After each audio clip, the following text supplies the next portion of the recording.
friends, welcome back to my YouTube channel Study with Stanley.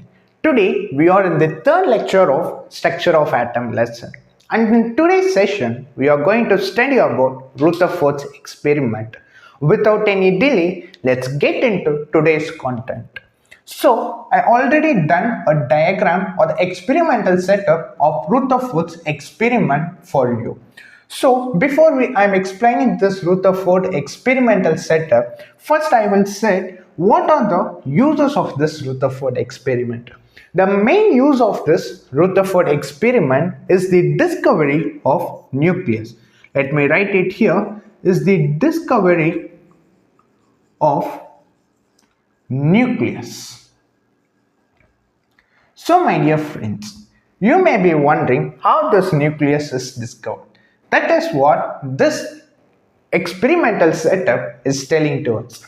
Here we have the radioactive source which emit the alpha particles.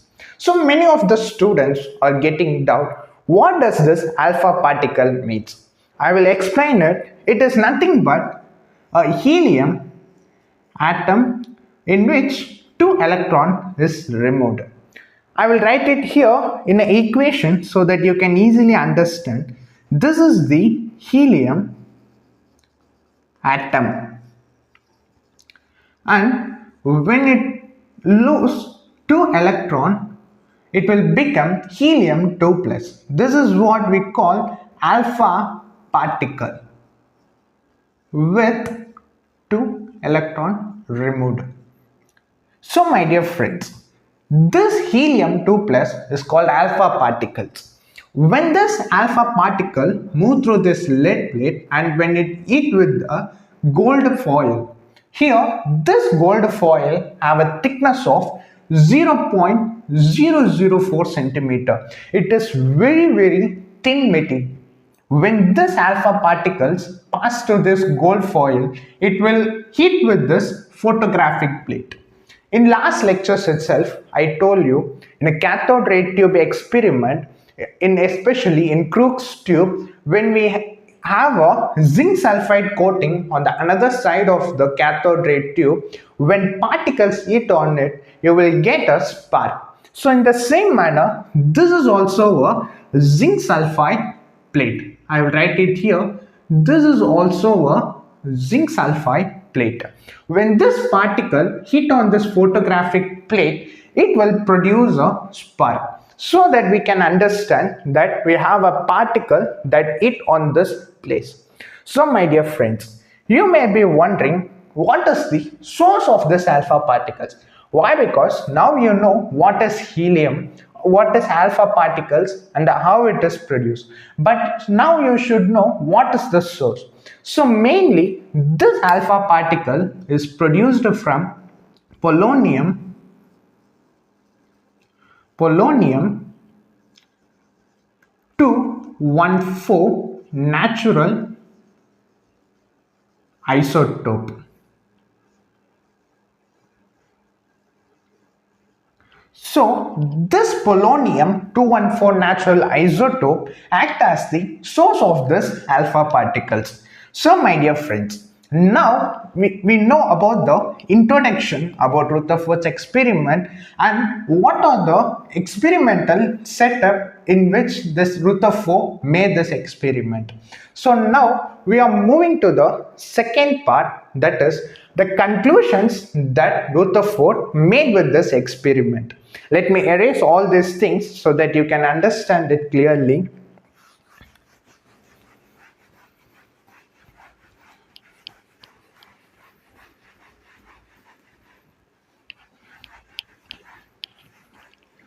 So my dear friends, this alpha particle, I'm writing it here, this is I'm considering this as a alpha particle.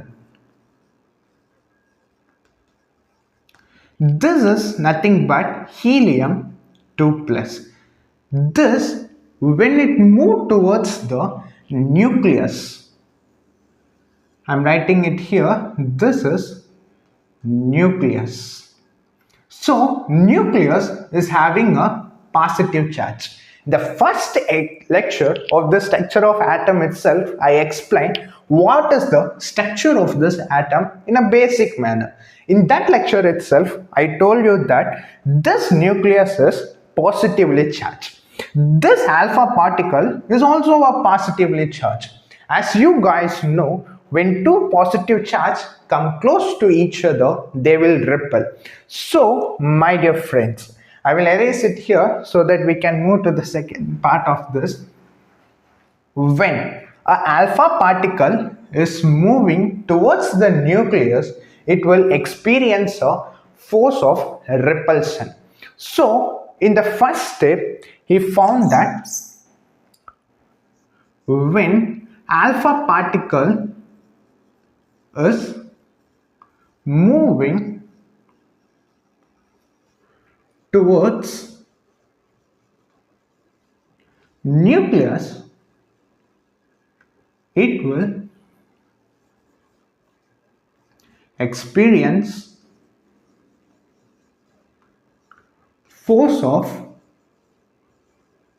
repulsion. So, in the last part, I just shown you the experimental setup. In that, from source, that alpha particle is pushed towards, or it is pumped towards the gold foil. So, my dear friends, when that experiencing a force of repulsion, he came to a conclusion that its velocity and kinetic energy is decreasing. So, my dear friends, when force of repulsion is opposing its direction of motion, it should need to do a work against that force, so that this velocity and kinetic energy starts to decrease. At a particular point, I will write it here in another color so that you can understand. At particular distance, let me call it as R0. We can also call this R0 as closest approach. When this alpha particles reaches the closest approach, this closest approach is nothing but the distance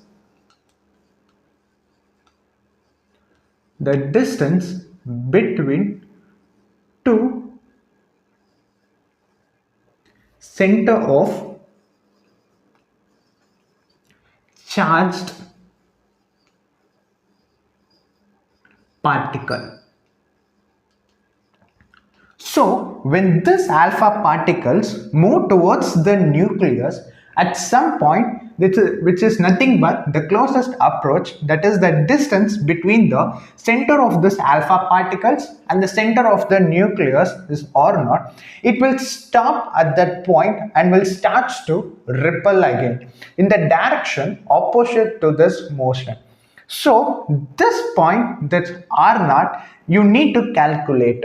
So, in Coulomb's law, you know that when two charged particles are with the same sign, it will repel each other, and that force is derived with the Coulomb's law. So, our next part, it needs to be done with Coulomb's law.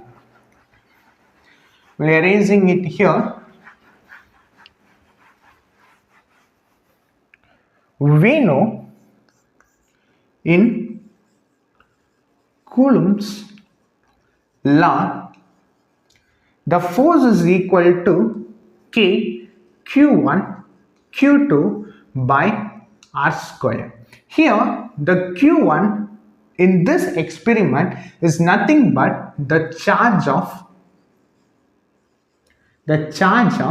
alpha particle, and Q2 is nothing but the charge of nucleus, and R is nothing but R naught, that is the closest approach.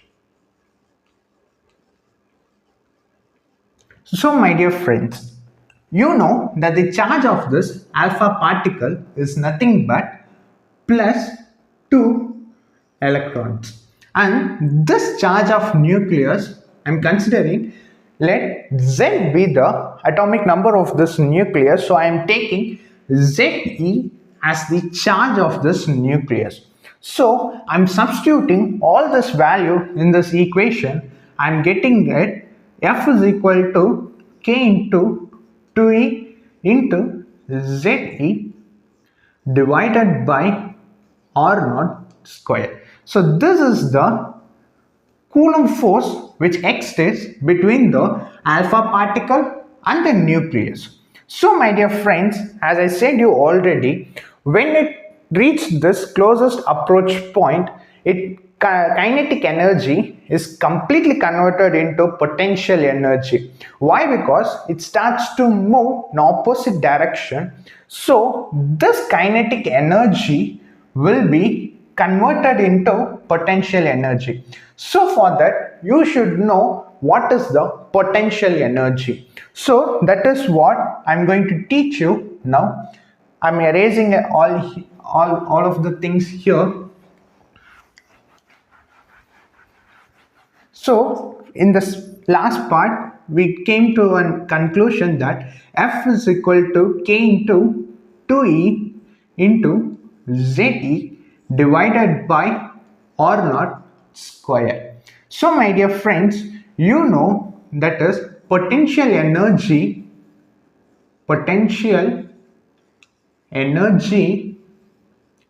is equal to minus integration of force with respect to distance. So my dear friends, if you integrate this value of force with respect to the distance r, we will get the potential energy. Let me do the integration here. I'm writing it here, u is equal to minus integration of k into, I'm multiplying these two terms, I'm getting 2z e square divided by r naught whole square. So my dear friends, this whole term, that is nothing but k, 2z, and this charge is a constant. So I'm moving this constant part out of this integration. I'm writing it here. This equation will become like minus of k 2 z e square integration of 1 by r square. So now I'm moving this r square to the numerator. I will get minus of k 2 z e square r to the power minus 2. Now you know that the integration formula for r to the power n is nothing but r to the power n plus 1 divided by n plus 1. So I'm substituting this formula here. I will get minus k 2 z e square nothing but r to the power minus 2 plus 1, and here minus 2 plus 1.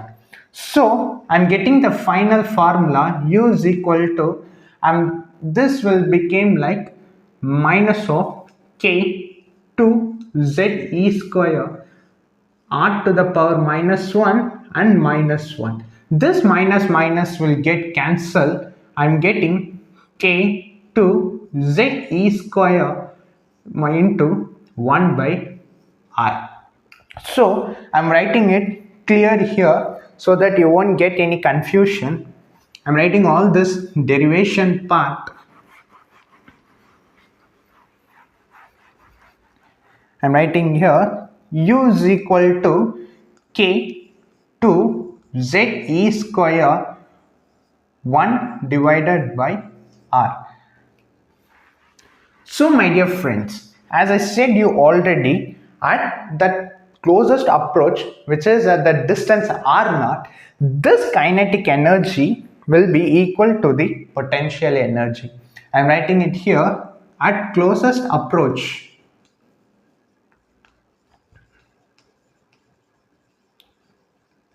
Closest approach, kinetic energy will be equal to potential energy, so that alpha particles will stop to move at that point and then starts to move in a reverse direction. So I know the value of potential energy, which means I know the value of kinetic energy.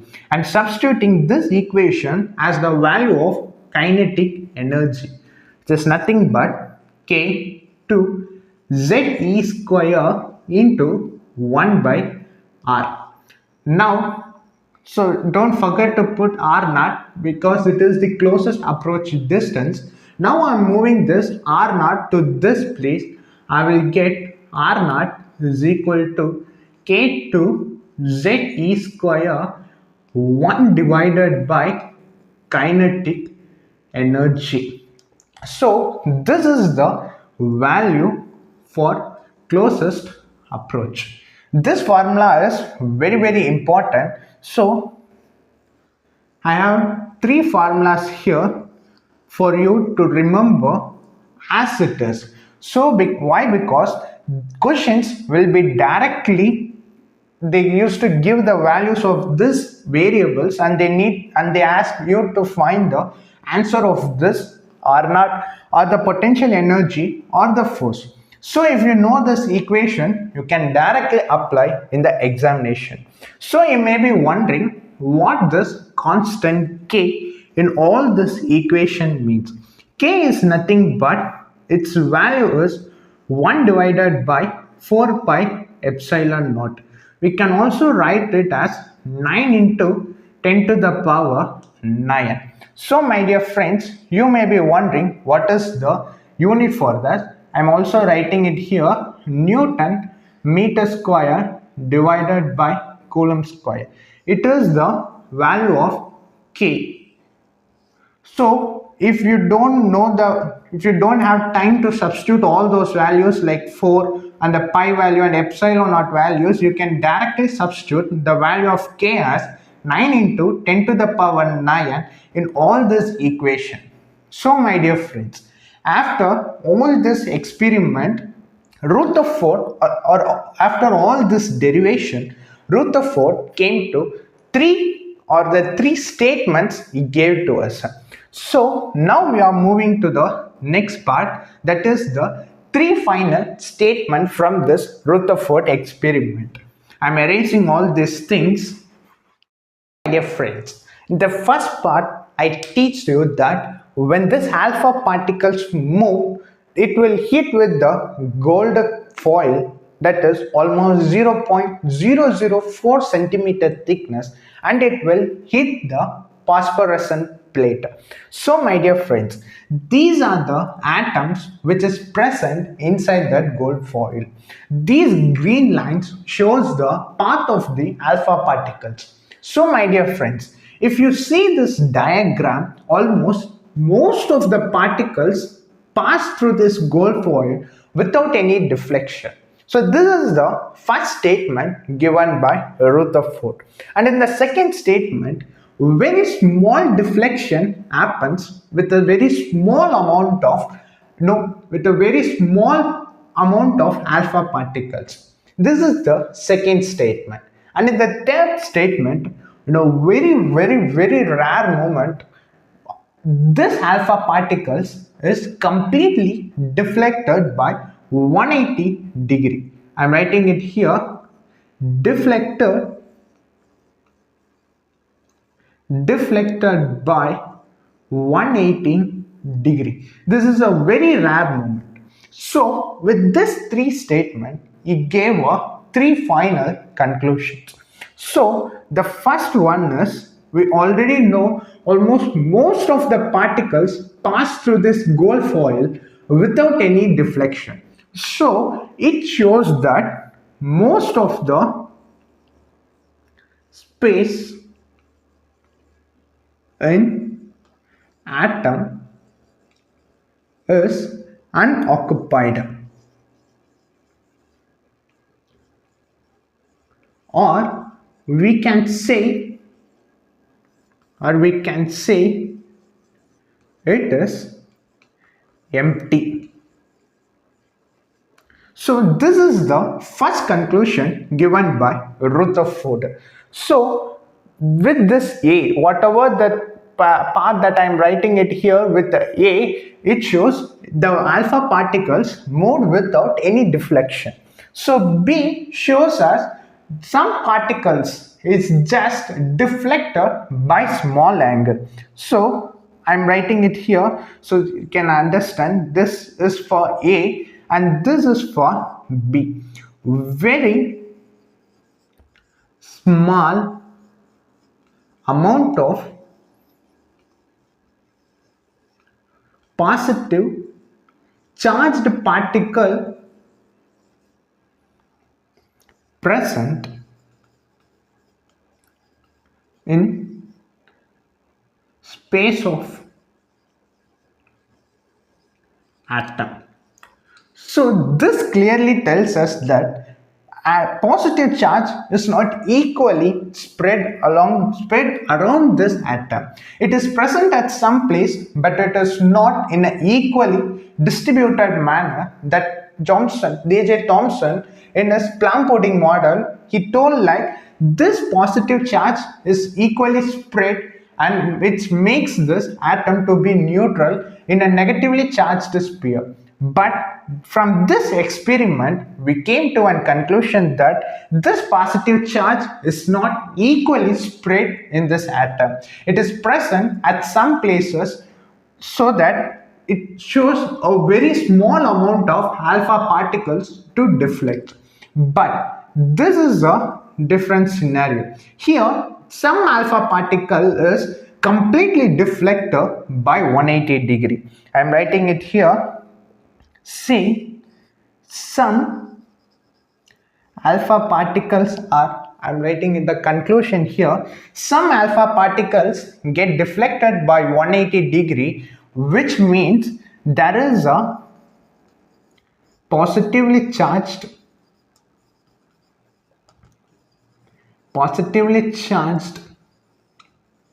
core present at the center. So this is the most important conclusion of Rutherford experiment. Why? Because this positively charged core is nothing but the nucleus. So in the first lecture, as I told you already, I said this nucleus is present at the center and it having a positive charge, and inside of this nucleus it is containing proton and a neutron. So this is the experiment, or this is the conclusion which is given by Rutherford by the experiment of gold foil, that is positively charged core is present at the center. So my dear friends, I am writing it here that positively charged core is nothing but nucleus. So I hope in today's session we just studied about the introduction about Rutherford experiment and the derivation to determine the equation for calculating the closest approach distance, and we also studied about the conclusion and the statements given by Rutherford.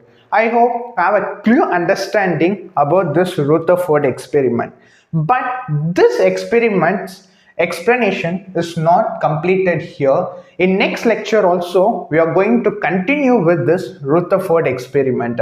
In next lecture, I am going to explain about the Rutherford scattering formula, which gives an idea about how many number of particles get deflected and what are the relations which is having a connection with number of particles getting scattered. Friends, I hope this session is clear to you. I want you guys to take notes whatever I'm writing in this board so that you can also revise afterwards. And my dear friends, at last, don't forget to subscribe my YouTube channel and share this video with your friends also. Thank you for giving your time. Thank you. Have a nice day.